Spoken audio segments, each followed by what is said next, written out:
Tere päevast kõikidele vaatajatele. Minu nimi on Indrek. Seekordses videos soovin ma rääkida taaskord erakondade toetusreitingutest. Aga alustame siis algusest.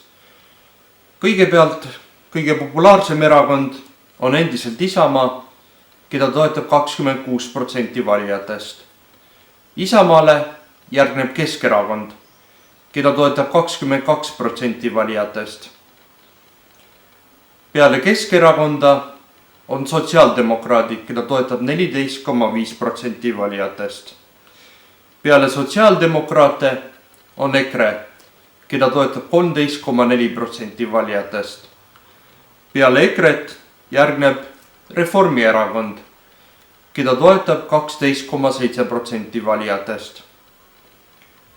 Peale Reformierakonda järgnevad parempoolsed, keda toetab 6,7% valijatest.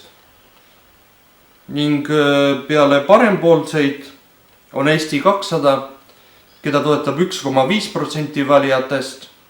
Ning kõige lõpus ehk viimasel kohal on erakond Rohelised, keda toetab hetkel 0,8% valijatest.